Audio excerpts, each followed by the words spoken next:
O nosso tema de hoje é a vontade de Deus. E muitas vezes a vontade de Deus ela é não cumprida por causa da nossa vontade. Infelizmente, mesmo sabendo a vontade de Deus, a grande maioria das pessoas sempre encontra um jeito de fazer com que a vontade dele prevaleça sobre a vontade de Deus. E não é por falta de orientação, mesmo com toda a orientação da parte de Deus, sempre nós queremos que a nossa vontade prevaleça. E assim o cooperador Giliardi foi, desde o início, assim foi com Adão e Eva. Então houve um tempo na terra, irmão Giliardi, que na terra se fez a vontade de Deus. Você já pensou, meu amigo, como seria a terra se a vontade de Deus fosse praticada por seus habitantes? Deus não deseja que apenas façamos a sua vontade. Ele quer que nós sejamos um com Ele, assim como Jesus é um com Deus. Esse texto, irmão Giliardi, está em João 17, 21. O irmão pode ler para nós? Para que todos sejam um, como tu, ó Pai, o és em mim, e eu em ti, que também eles sejam um em nós, né? Seja um em nós, para que o mundo creia que tu me enviaste, ou seja, nós sejamos um. É isso que o texto está dizendo.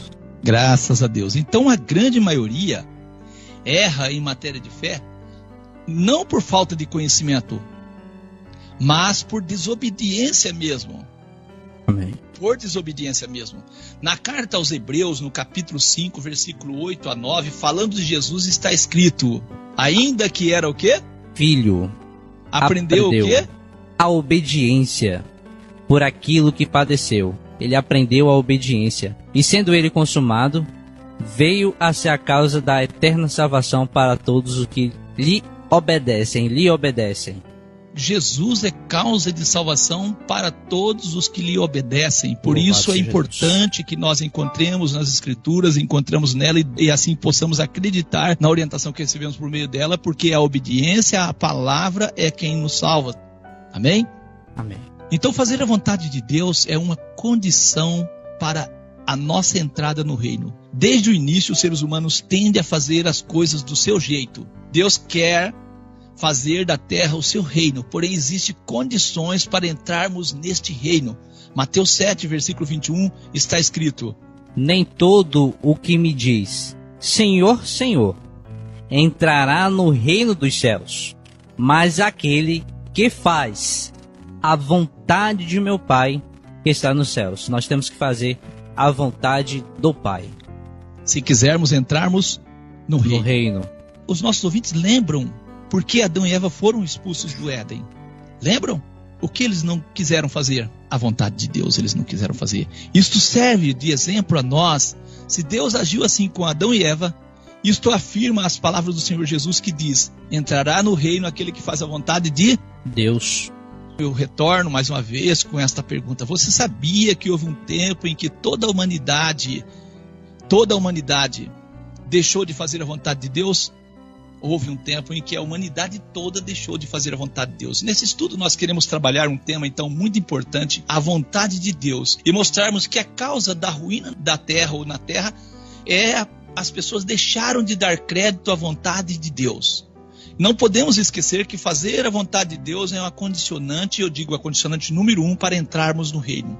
Esta verdade é o ensinamento principal ou a primeira coisa que devemos aprender. A vontade de Deus deve prevalecer. Por isso, ao orarmos, nós oramos: venha o teu reino, seja feita a tua vontade, assim como ela é feita nos céus. Não entrará no reino aquele que não faz a vontade de Deus. Jesus, ele foi, irmão cooperador Giliardi, um exemplo de obediência e sujeição à vontade de Deus, não foi? Amém. E por isso nós acreditamos que ele tem autoridade para nos aconselhar a respeito do tema a vontade de Deus. Jesus disse: nem todo que me diz Senhor, Senhor entrará no reino dos céus, mas aquele que faz a vontade do meu Pai que está nos céus. Mateus 7, 21. Ele diz: entrará no reino dos céus. Muitas pessoas acham que esse reino dos céus seria algo lá dos céus. Não. Reino dos céus é a terra sendo governada por Deus. Não é isso, irmão Giliardi? Amém. Que está falando dos céus e não nos céus. Se o reino fosse no céu, ele dizia: entrará no reino nos céus. Jesus não disse isso, ele diz reino dos céus. Amém. E você sabe, meu amigo, o que é vontade? Muitas pessoas ouvem a palavra vontade, vontade, mas nunca teve a curiosidade de conhecer melhor esta palavra. Se sim, então vamos ao significado de vontade. Vontade, o que é vontade, irmão Giliardi? Vontade, ministro Lucas, significa desejo, aspiração, gosto, interesse, propósito. São essas as palavras. É a capacidade de querer livremente praticar ou deixar de praticar algum ato. Vontade é a necessidade física ou emocional que o indivíduo sente de fazer algo. É um apetite, um gosto, um prazer, uma disposição de ânimo. São esses os significados da palavra vontade, ministro Lucas. Graças a Deus. Então Deus sabe que a vontade do homem não é a vontade dele. E que os caminhos e pensamentos dos homens são conflituosos com a vontade do nosso Deus, não é isso? E nesse sentido, então, é que Deus, por boca do profeta Isaías, no capítulo 55, versículo 8, diz: porque os meus pensamentos não são os vossos pensamentos, nem os vossos caminhos, os meus caminhos, diz o Senhor. Então a vontade de Deus é diferente da vontade do homem, infelizmente, nos dias atuais, ministro Lucas. Porque os meus pensamentos, Deus diz, não são os vossos pensamentos, nem os vossos caminhos, os meus caminhos, diz o Senhor. Então Deus sabe que a humanidade tende a não acreditar nele, a não obedecer. E nós sabemos do momento em que os seres humanos se desviaram do caminho de Deus, não foi isso? Amém. E Deus sempre foi misericordioso, mesmo quando Adão e Eva caíram, Deus proveu meios para salvá-los, graças a Deus. Será possível sermos irmãos de Jesus, desobedecendo à vontade de Deus ou seguindo nossos caminhos? De maneira nenhuma. Então vamos ouvir o que Jesus disse respondendo à nossa pergunta. Mateus 12:50. Porque qualquer que fizer a vontade de meu Pai, né? Qualquer que fizer a vontade de meu Pai, que está nos céus, este é meu irmão, louvado seja Deus, irmã e mãe. Graças a Deus. Então eu digo, você quer ser irmão de Jesus? Faça a vontade do Pai que está no céu. Interessante o cooperador Giliardi, que Jesus disse, esse é meu irmão. Muita gente chama Jesus de Pai, não chama? É verdade. E ele disse que nós somos irmão dele. Irmãos, é isso que diz. Isso aqui, Jesus disse que não é nosso Pai, ele é nosso irmão. Infelizmente, certas doutrinas estranhas faz a cristandade ficar variada, não é isso? Infelizmente, não é isso? É. Também Jesus disse em João 5,30, o que ele disse? Eu não posso de mim mesmo fazer coisa alguma. E ele acrescenta mais o que, irmão Giliardi? Como ouço, assim julgo. E o meu juízo é justo, porque não busco a minha vontade, mas a vontade do Pai que me enviou. Então ele busca a vontade do Pai que enviou a ele, fazendo a distinção entre o Filho e o Pai. Amém. Jesus, então, é um exemplo para nós de obediência, é o contrário do que Adão e Eva foi. Ele sempre diz que a vontade do Pai prevalecia na vida dele. Em João 4,34, Jesus ele diz assim, minha comida é fazer a vontade daquele que me enviou e realizar a sua obra. Cooperador Giliardi, será que é por acaso que Jesus disse que a comida dele é fazer a vontade do Pai que o enviou? Será que ele não está lembrando de Adão e Eva que por comida deixaram de fazer a vontade de Deus? Jesus diz, minha comida é fazer a vontade daquele que me enviou e realizar a sua obra. Também nosso irmão Paulo escreveu na sua carta aos Efésios, no capítulo 5, versículo 14 ao 17, ele diz, por isso diz, desperta tu que dormes e faça o quê? E levanta-te dentre os mortos, e Cristo te esclarecerá.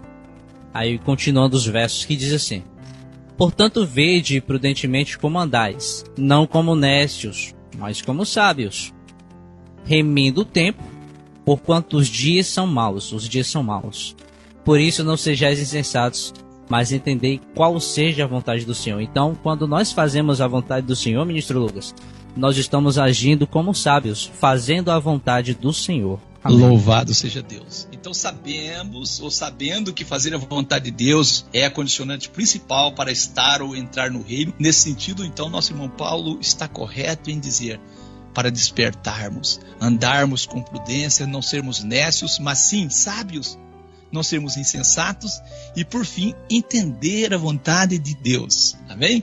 Louvado seja Deus. E eu pergunto, você que tem ouvido o programa à luz das Escrituras, eu pergunto a você, em matéria de doutrina, você tem dado atenção à vontade de Deus? Ou o que Deus diz por meio dos seus servos, principalmente os escritores bíblicos, não tem muito valor para você? Se é assim, lembra do que Jesus disse. Nem todo que me diz Senhor, Senhor, entrará no reino dos céus, mas aquele que faz a vontade do meu Pai que está no céu. Jesus disse isso e o nosso irmão Mateus escreveu em Mateus 7, versículo 21. Adão e Eva foram colocados na terra e a terra era muito boa, não era?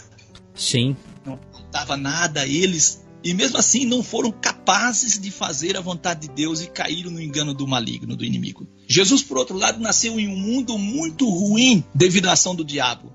E desde o seu nascimento, Jesus enfrentou problemas e dificuldades. Foi tentado 40 dias pelo diabo. Lucas 4, não é isso? Amém. E ao fim dos 40 dias, teve o que, irmão Giliardi? Ele teve fome, ministro Lucas. E sabemos, né, que o maligno aproveitou deste momento para dar as suas últimas cartadas. Porém, Jesus mostrou-se diferente de Adão. E assim afirmou, fazer a vontade de Deus era a comida dele. Adão e Eva, eles fracassaram não por o diabo ter descido do céu à terra e tentado eles. É muito comum, irmão, cooperador Giliardi, as pessoas acreditarem nisso, né? Adão fracassou porque o diabo desceu a eles. Não. Fracassaram por não fazer a vontade de quem? De Deus. E Jesus provou o que nós falamos, não provou? Ou prova o que nós falamos? Porque Jesus, ele estava numa condição, numa circunstância bem diferente, muito pior do que... Se olharmos para as circunstâncias, a terra e a condição física de Jesus estava propícia para a queda de Jesus, não estava, irmão Giliardi? Estava muito mais do que Adão e Eva, ministro Lucas. E mesmo assim, Jesus não caiu. Não caiu. Adão e Eva foram derrotados num paraíso e Jesus provou ao diabo que é possível vencê-lo, mesmo no deserto. Eva errou mesmo sabendo a vontade de Deus, acreditou que Deus a enganava. Gênesis 3, versículo 1 ao 6, irmão Giliardi. Gênesis 3, do 1 ao 6, assim está escrito. Ora, a serpente era mais astuta que todas as alimárias do campo que o Senhor Deus tinha feito. E esta disse à mulher, é assim que Deus disse, não comereis toda a árvore do jardim? A serpente ali falando, né? E disse a mulher à serpente, do fruto das árvores do jardim comeremos, mas do fruto da árvore que está no meio do jardim, disse Deus, não comereis dele, nem nele tocareis, para que não morrais. Então, mas do fruto da árvore que está no meio do jardim, disse Deus, não comereis dele, né? Isso. Aí continuando a leitura, né? Então Eva deixa claro a ordem de Deus para a serpente. Mas aí a serpente, usando de astúcia, ela diz assim, então a serpente disse à mulher, certamente não morrereis. Então a serpente ela já começou mentindo, porque Deus sabe que no dia em que dele comerdes, abrirão os vossos olhos e sereis como Deus, sabendo o bem e o mal. E aí Eva, e viu a mulher que aquela árvore era boa para se comer, e agradável aos olhos, e a árvore desejável para dar entendimento, tomou do seu fruto e comeu, e deu também a seu marido, e ele comeu. Nós vemos os primeiros seres humanos criados por Deus desobedecendo a sua ordem. Então o texto mostra claramente que Eva sabia a vontade de Deus. Ela disse, do fruto das árvores do jardim comeremos, mas do fruto da árvore que está no meio do jardim, disse Deus, não comereis dele, nem nele tocareis para que não morrais. Mesmo com toda a orientação dada a Adão e Eva, isso não foi suficiente para que a vontade de Deus fosse feita. Muitas vezes ficamos questionando como pôde Adão e Eva agir assim. Como? Como pôde um anjo de Deus tornar o diabo? Como pôde Caim matar Abel? Quando a nossa vontade prevalece em oposição à vontade de Deus, tudo isso pode acontecer, infelizmente. Toda a miséria que existe no mundo, todo o mal que existe no mundo, tudo aquilo que nos entristece, tudo aquilo que entristece o coração de Deus, tudo aquilo que faz com que Deus sofra, muito mais do que nós seres humanos, tudo isso é fruto da vontade nossa. Que muitas vezes, manipulados pelo inimigo, acreditamos que Deus nos engana. Que muitas vezes acreditamos em coisas que não é a orientação de Deus. Infelizmente, nós seres humanos, por mais crentes que somos, o inimigo tem poder sobre nós quando nós fracassamos em fazer a vontade de Deus. Por isso, a verdade tem poder de libertar. E firmar na verdade é a melhor arma que podemos usar para nos proteger de desagradar a Deus. Amém? Louvado seja Deus. Jesus, lá em João 8, 31 e 32, ele dizia aos judeus que criam nele: se vós permanecerdes na minha palavra, verdadeiramente sereis meus discípulos, e conhecereis a verdade, e a verdade vos libertará. O inimigo também tem vontade, não é isso, cooperador Giliardi? Sim. E quando deixamos a verdade, fazemos a vontade de quem? Do diabo. E por isso, ao implantar o reino de Deus na terra, a vontade de Deus será feita na terra como ela é feita nos céus. Jesus mostrou isso em um diálogo com os seus conterrâneos, João 8,44, o irmão Giliardi quer ler para nós. Que diz assim: vós tende por pai ao diabo, e quereis satisfazer os desejos de vosso pai. Mostrando Desejo que o vontade, diabo, né? E isso, mostrando que o diabo tem vontade, e que é a contrária de Deus. Ele foi homicida desde o princípio, e não se firmou na verdade. Não se firmou na verdade, ou seja, a verdade é a vontade de Deus. Porque Amém. não há verdade nele. Quando ele profere mentira, fala do que lhe é próprio, ou seja, porque é mentiroso e pai da mentira. Então aqueles que fazem a própria vontade, contrária à vontade de Deus, têm como pai o diabo. Infelizmente. Há um segredo, algo interessante aqui que devemos frisarmos. Muitas vezes as pessoas dizem: eu sei a vontade de Deus, eu conheço a verdade, mas não firma nela. Se não firmar na verdade, a sua condição é a mesma do maligno. Esse anjo que transformou-se num demônio, maligno, Satanás, adversário, tudo que e todos os sinônimos que vêm nesse sentido, ele tornou-se um demônio porque não firmou na verdade. Ele conhecia a verdade. Então conhecer, meu amigo, a verdade, mas não firmar, não praticar, não muda a situação dos seres humanos. Os seres humanos têm que entender que deixaram de fazer a vontade de Deus, precisam voltar a fazer a vontade de Deus. É necessário fazer a vontade de Deus se quiserem estar no reino de Deus. E o texto diz: o diabo é homicida, ele mata o homem. Se estudarmos atentamente as Escrituras, nós vamos perceber que todos os que de uma ou de outra maneira foram enganados pelo maligno, ou abandonaram a verdade, ou não firmaram na mesma. Deixar a vontade de Deus e fazer as coisas do nosso jeito é ter o diabo por pai. Infelizmente.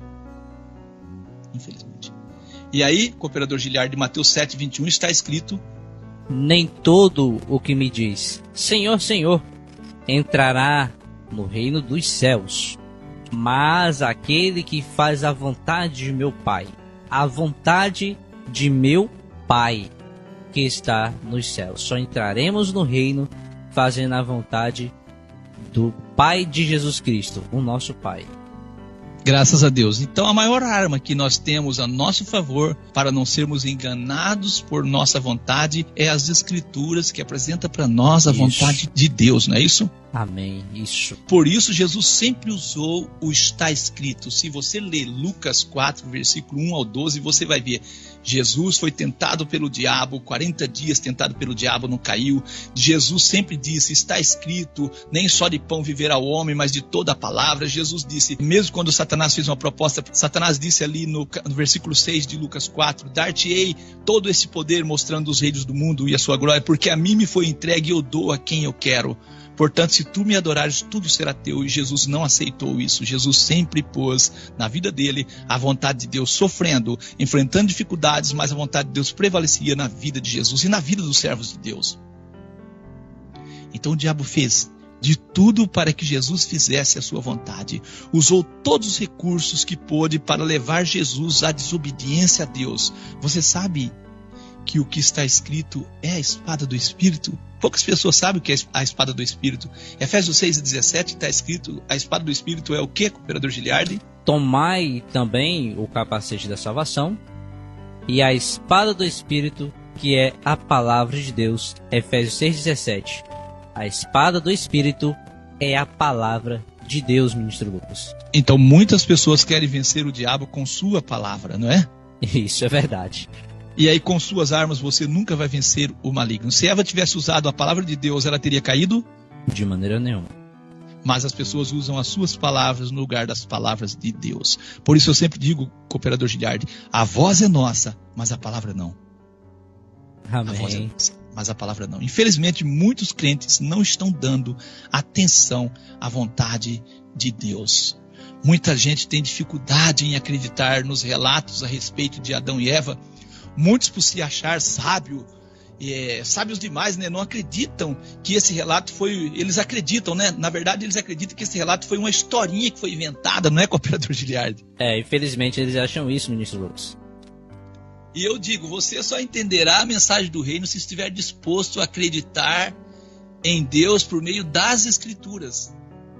É um meio que Deus se revela, é as Escrituras. E o governo do mundo hoje está nas mãos do diabo. Isso devido ao fracasso de Adão e Eva em fazer a vontade de Deus. O diabo não mentiu quando disse a Jesus, em Lucas 4, versículos 5 e 7. Ele disse o quê? E disse o diabo para Jesus: dar-te-ei a ti todo este poder e a sua glória, porque a mim me foi entregue. Então foi entregue ao diabo todos os reinos do mundo, e dou-o a quem quero. Portanto, se tu me adorares, tudo será teu. Então todos os reinos do mundo estão sobre o maligno. É isso que diz o texto de Lucas.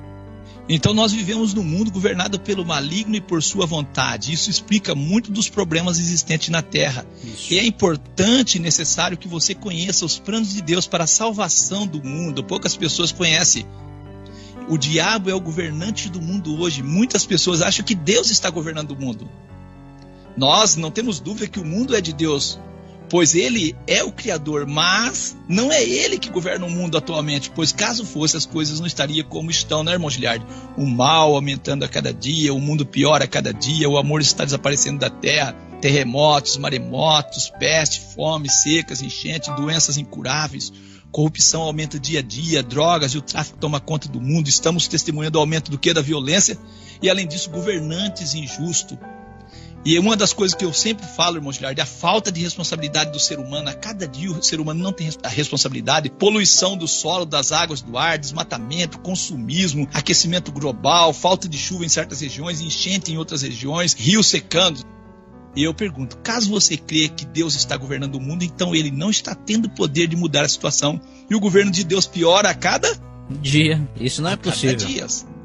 Se Deus está governando o mundo, não faz sentido nós orarmos pedindo o quê, irmão Giliardi? Do reino, né? Que venha o teu reino. Não Se ele é o governante do mundo, por que a vontade dele não é feita aqui como ela é feita nos céus?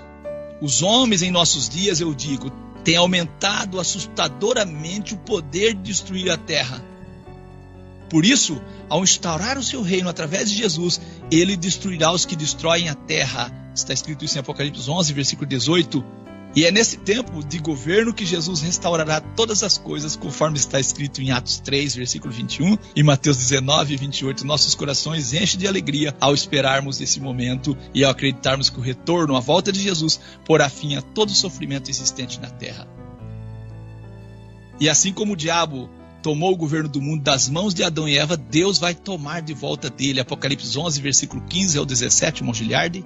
E o sétimo anjo tocou a sua trombeta, e houve no céu grandes vozes que diziam... Olha o que é que as vozes diziam, ministro Lucas. Os reinos do mundo vieram a ser de nosso Senhor e do seu Cristo, e ele reinará para todo sempre. Então nós vemos que as vozes diziam que os reinos do mundo vieram a ser do nosso Senhor, mostrando que não era, né? Continuando o verso. E os 24 anciãos que estavam assentados em seus tronos diante de Deus prostraram-se sobre os seus rostos e adoraram a Deus, dizendo: graças te damos, Senhor Deus Todo-Poderoso, que és, e que eras, e que há de vir, que tomaste o teu grande poder e reinaste. Ou seja, tomaste o teu grande poder e reinaste. E nós vemos o verso 18, que destrói o que muitos pensam. Deus não vai destruir a terra. Mas olha o que é que o verso diz: e iraram-se as nações e veio a tua ira, e o tempo dos mortos, para que sejam julgados, e o tempo de dar os galardão aos seus profetas, teus servos e aos santos, e aos que temem o teu nome, a pequenos e a grandes. E olha aqui: e o tempo de destruíres os que destroem a terra. Destruíres os que destroem a terra. Graças a Deus. Então o texto que nós acabamos de ler evidencia a vontade de Deus em retomar o governo da terra, ao mesmo tempo mostra o propósito do diabo em destruir a terra. Deus vai destruir os que destroem a terra. Gênesis 3:17, Deus disse a Adão: porquanto deste ouvido à voz da tua mulher, e comeste da árvore que te ordenei, dizendo, não comerás dela, maldita é a terra por causa de ti. Maldita é a terra por causa de ti. Com dor comerás dela todos os dias da tua vida. Infelizmente a terra é maldita, não porque Deus a amaldiçoou, mas porque Adão e Eva, que foram colocados à terra para abençoar a terra, infelizmente fracassaram. E foi por isso, cooperador Giliardi, que Deus chamou Abraão e fez de Abraão uma bênção grande acontecesse na terra por meio do nascimento do Messias, o nosso Senhor Jesus. Louvado seja Deus Deus. tem um plano maravilhoso, meu amigo, de abençoar o mundo por meio de Jesus. E esta bênção só será completa na volta de Jesus, quando Jesus voltar e inaugurar o reino dele na terra. Mas para que você faça parte desse reino, é necessário que a vontade de Deus seja feita na sua vida. O nosso irmão Paulo, ele chama o diabo de o Deus desse século. Ele fala isso em 2 Coríntios 4, versículo 3 e 4. Quer ler? Mas, se ainda o nosso evangelho está encoberto, é naqueles que perdem que está encoberto. Então, nosso evangelho é para os que se perdem está encoberto. Nos quais o Deus deste século cegou os entendimentos dos quais, os incrédulos, para que lhes não resplandeça a luz do evangelho da glória de Cristo, o qual é a imagem de Deus. Então nós vemos que o apóstolo Paulo fala categoricamente no verso 4, o Deus deste século, o próprio diabo. Cegou o entendimento dos incrédulos. Isso. Meu amigo, você não quer que o seu entendimento seja cegado? Não seja incrédulo, acredita na palavra. Muitas pessoas acabam não acreditando na palavra e por isso são cegados. Assim foi com Eva. Ela tornou cega ao deixar de acreditar na palavra de Deus. Muitas pessoas são cegadas pelo diabo por não acreditar na palavra de Deus. E o diabo não quer que resplandeça a luz do evangelho da glória de Cristo. O diabo não suporta o evangelho da glória de Cristo. Você sabe que evangelho é este? Mateus 25:31. E quando o Filho do Homem vier em sua glória, e todos os santos anjos com ele, então se assentará no trono da sua glória. O evangelho do reino é o evangelho da glória de Cristo. Amém. É o evangelho que glorifica Cristo. O inimigo não suporta o evangelho do reino, pois ele sabe que será destronado. Jesus nasceu para ser rei. Você tem que acreditar nisso. Lucas 1, versículo 30 ao 32. Disse-lhe então um anjo: Maria, não temas, porque achaste graça diante de Deus. E eis que em teu ventre conceberás e darás a luz a um filho, e por-lhe-ás o nome de Jesus. E este será grande, o anjo falando, e será chamado Filho do Altíssimo. E o Senhor Deus lhe dará o trono de Davi seu pai. Então nós vemos que o anjo falou que o trono de Davi seria de Jesus Cristo. Então ele nasceu para ser rei, ministro Lucas. Então o anjo fala para Maria que Deus faria deste filho, desta criança que nascesse, faria dele rei, e ele reinaria, e Deus daria o trono de Davi a este que nasceria de Maria, que é Jesus. Nosso irmão Paulo, escrevendo em 1 Coríntios 15, versículo 25 e 26, ele diz assim: porque convém que reine até que haja posto todos os inimigos debaixo de seus pés. E ele diz: o último inimigo que há de ser aniquilado é a morte. A morte não tem... A vontade de Deus não está na morte. A igreja de Deus, então, prega o evangelho da glória de Cristo. Vamos continuar, então, orando, pedindo a vinda deste reino, para que na terra a vontade de Deus seja feita como ela é feita nos céus. Por isso nós dizemos a você que está ouvindo, acompanhando este estudo, este pequeno estudo, dizemos a você: faça a vontade de Deus se você quer estar no reino de Deus. Que Deus seja louvado, que Deus abençoe a sua vida, a sua família. Entre em contato conosco, nós estaremos passando detalhes ou aprofundando esse tema para você. Que Deus te abençoe em nome de Jesus.